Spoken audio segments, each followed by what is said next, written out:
This is Jim, and I live in Austin, Texas. It's the day after Christmas in 2010.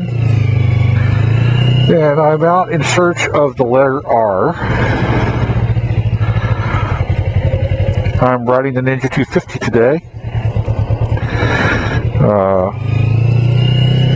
It's a cool day here in Austin. Pretty typical for this time of year for us.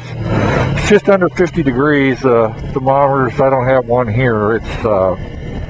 They've been running around 47, 48, 49 degrees as I drive down the highway. I'm about 6 or 7 miles from home looking for the letter R for the the Solar Bear Challenge. Came down this divided highway, just got off of to put it on the camera. It reminds me of being on this Ninja, reminds me how spoiled I am with the FJR. Because, you know, you have basically no weather protection on this bike. And I'm dressed okay. My Kevlar suit, my Motorsport suit is, while it's mesh, it's not like my Joe Rocket. It doesn't just it's not transparent to the wind. It does slow the wind down quite a bit. I'm not wearing long underwear, so my legs will get cool eventually. But really the main thing is my chin is freezing. I've forgotten that I usually wore a terrorist mask when I rode this bike this time of year. It makes me think about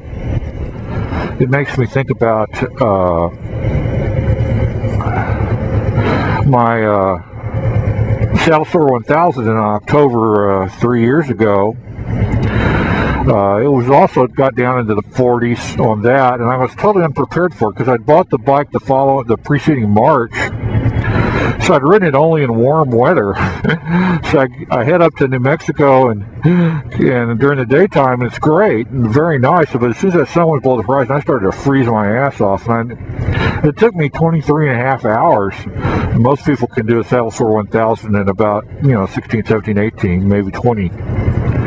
And I just reminded why, because when you are underdressed for the weather, even at 40 degrees, you cannot go 70, 75 miles an hour. At least I can't. Probably you can't if you're a polar bear, a true polar bear, not a solar bear like me. Gotta do a U-turn down here.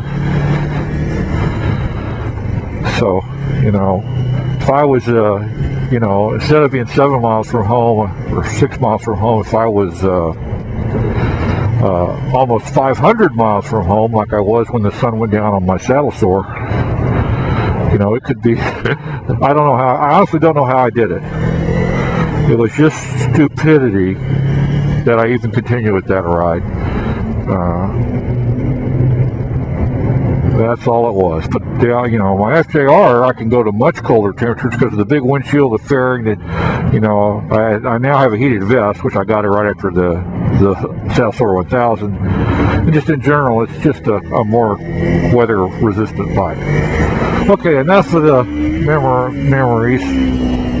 What we're looking for is the letter R. There's a building here with an R that I've driven by like 10,000 times or 100,000 times since 1969 when my family moved here my senior year of high school, or the end of my junior year to be precise. And this is the Republic of Texas Museum in Austin, Texas. There's their sign. I'm going to get off now and do my walking around the bike thing. And so I'll be right back, and we'll talk a little about the Republic of Texas. Before I take the camera out, one thing about the Ninjas that's terrifying now is look how far to the left it leans on the kickstand. If my FJR ever got that far over, it's not stopping. It's going right over. So every time I get off the Ninja nowadays, it scares me.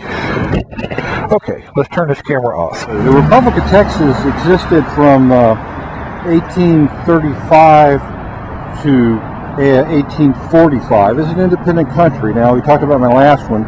We had been part of Mexico when we started a revolution when Santa Anna rescinded the Mexican Constitution of 1824.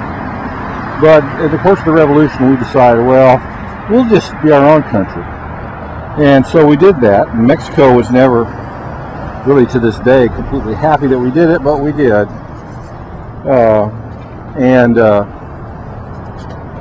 The Daughters of the Republic of Texas, this is their headquarters. They started this museum, like I said, I think it's been here for decades.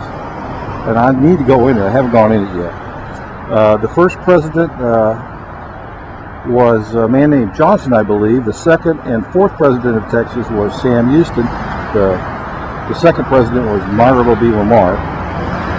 And in 1845, the Republic of Texas joined the United States, which really was the idea all along. At least certainly Sam Houston's idea was to do that.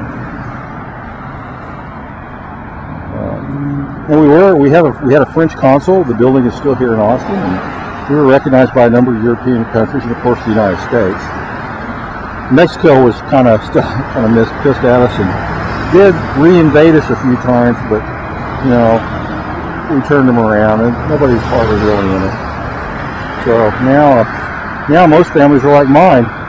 I got a blue-eyed, blonde-haired granddaughter who is a quarter Mexican, and we get along okay with her, with that side of her family. We're all Tejanos at heart now. I think that's pretty common.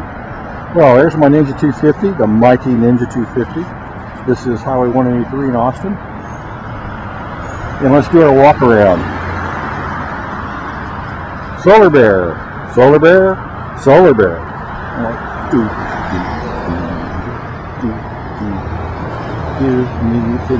Solar Bear, Solar Bear, Solar Bear, who art thou hearted near, and I'll give you 10,000 more. My dad used to sing that song. Must have learned it today in him. Solar Bear, Solar Bear, Solar Bear. Lost count. One more, I think. The other first song. Solar Bear, Solar Bear, Solar Bear, Solar Bear, Solar Bear, Solar Bear, Solar Bear. Okay. Alrighty then.